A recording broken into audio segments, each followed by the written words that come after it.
But let's go to the opposite of sclerotic and decadent and go to the shout out for a minute. Do we have our... And we're back. Shout out music? Danarchy.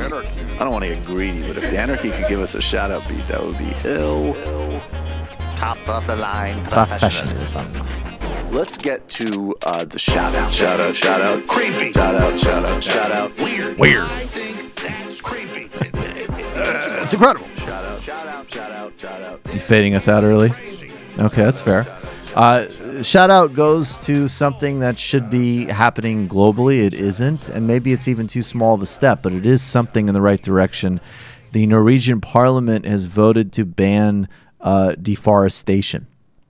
Norway, I'm quoting now from EcoWatch, Norway has become the first country to ban deforestation. The Norwegian parliament pledged on May 26th that the government's public procurement policy will be deforestation free. Any product that contributes to deforestation will not be used in the Scandinavian country. The pledge was recommended by Norwegian Parliament's Standing Committee on Energy and Environment as part of an action plan on nature diversity. Rainforest Foundation Norway was the main lobbying power behind this recommendation and has worked for years to bring the pledge into existence. This is an important victory on the fight to protect the rainforest. Niels Herman Ronneman, head of policy and campaign at the Rainforest Foundation Norway, said in a statement, over the last few years, a number of companies have committed to cease the procurement of goods that can be linked to deforestation of the rainforest. Until now, this has not been matched by similar commitments from governments. Thus, it's highly positive that the Norwegian state is following suit. So, a small but vital step in the preservation of the global commons and in the future viability of life and ecology on planet Earth. And this week's TMBS shout out. We are obviously close to the end of September. The chill, the ruthless chill of, at least for me, what is a dreaded seasonal change is coming. I really hate it. I do not like the cold. I love the weather today so much. I do not agree with it.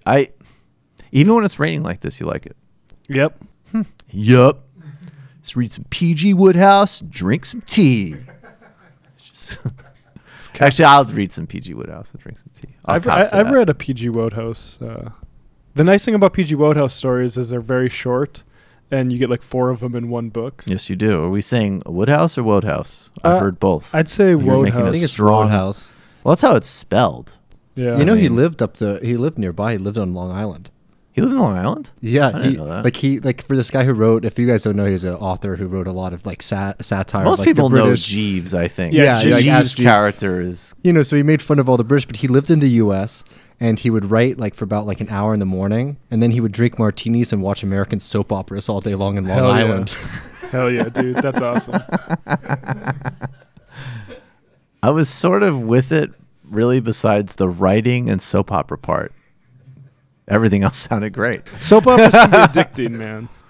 I've never tried it. Maybe we'll do that when we get to 3,000 patrons. We'll do a soap opera watch party. The politics of, gosh, I can't even name one. General Hospital? I don't know. That's the only one I know. Days of Our Lives. What we're going to do is we're going to pack a bowl and we're going to just watch Days of Our Lives together and just like see like cultural implications of that. We're going to listen very closely to the string music score that they use to tell you how to feel about every scene. Well, those hints are not only relegated to soap operas.